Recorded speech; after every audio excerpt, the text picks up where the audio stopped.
अस्सलाम वालेकुम। जी वालेकुम अस्सलाम। जी इरफान साहब बिस्मिल्लाह की फरमाओगे।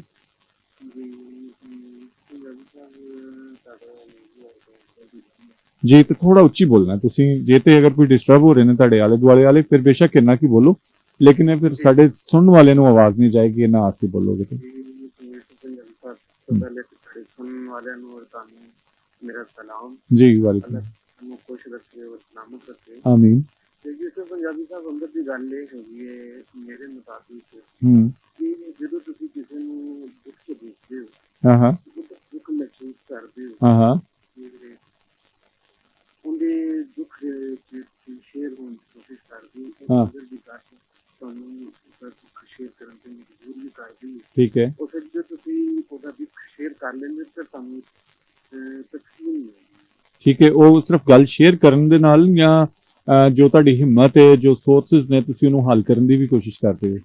ਜੀ ਜੀ ਆਪਣੇ ਸੋਰਸਿਸ ਦੇ ਨਾਲ ਉਹਨੂੰ ਹੱਲ ਕਰਨ ਦੀ ਕੋਸ਼ਿਸ਼ ਕਰੋ। ਠੀਕ ਹੈ ਕਿ ਅੰਦਰ ਦੀ ਗੱਲ ਜਦੋਂ ਤੁਸੀਂ ਕਿਸੇ ਨੂੰ ਦੁੱਖ ਔਰ ਤਕਲੀਫ ਚ ਦੇਖਦੇ ਹੋ ਹੂੰ ਕਿਸੇ ਨੂੰ ਖੁਸ਼ੀ ਚ ਦੇਖਦੇ ਹੋ ਠੀਕ ਹੈ ਔਰ ਜਿਸ ਤਰ੍ਹਾਂ ਆਪਣੀ ਸੋਚ ਦੇ ਮੁਤਾਬਿਕ ਉਹਦੇ ਦੁੱਖ ਔਰ ਖੁਸ਼ੀ ਚ ਸ਼ਰੀਕ ਹੁੰਦੇ ਹੋ ਹੂੰ ਉਹ ਅੰਦਰ ਦੀ ਜਿਹੜੀ ਗੱਲ ਤੁਹਾਨੂੰ ਇਹ ਕੰਮ ਕਰਨ ਤੇ ਮਜਬੂਰ ਕਰਦੀ ਹੈ ਹੂੰ ਕਿ ਨਹੀਂ ਇਸ ਤਰ੍ਹਾਂ ਨਹੀਂ ਇਸ ਤਰ੍ਹਾਂ ਹੋਣਾ ਚਾਹੀਦਾ ਵਾ। ਹੂੰ ਇਹ ਹੂੰ ਬੰਦਾ ਅੱਜ ਦੁੱਖ ਚ ਤੇ ਮੇਰੇ ਦੁੱਖ ਦੀ ਸ਼ਰੀਕ ਹੋਵਾਂ। ਹੂੰ ਇਹ ਬੰਦਾ ਖੁਸ਼ੀ ਚ ਤੇ ਮੇਰੇ ਖੁਸ਼ੀ ਦੀ ਸ਼ਰੀਕ ਹੋਵਾਂ। ਹੂੰ ਹੂੰ ਹੂੰ ਔਰ ਅਸੀਂ ਜਿਹੜੀ ਅੰਦਰ ਦੀ ਗੱਲ ਦਾ ਜਿਹੜਾ ਅੰਦਰ ਦੀ ਗੱਲ ਆਪਣੇ ਬਜ਼ੁਰਗਾਂ ਤੋਂ ਵੀ ਲੈ ਸਕਦੇ ਹਾਂ ਜਿਹੜੀ ਕਿ ਉਹਨਾਂ ਨੇ ਆਪਣੇ ਕਲਾਮ ਦੇ ਜ਼ਰੀਏ ਠੀਕ ਹੈ ਠੀਕ ਹੈ ਆਪਣੀਆਂ ਅੱਛੀਆਂ ਗੱਲਾਂ ਦੇ ਜ਼ਰੀਏ ਸਾਨੂੰ ਦੱਸਣੀ ਚਾਹੀਦੀਆਂ। जी बिल्कुल ठीक हो गया जी बहुत मेहरबानी थैंक यू जी अल्लाह हाफिज़ अल्लाह हाफिज़ अल्लाह हाफिज़।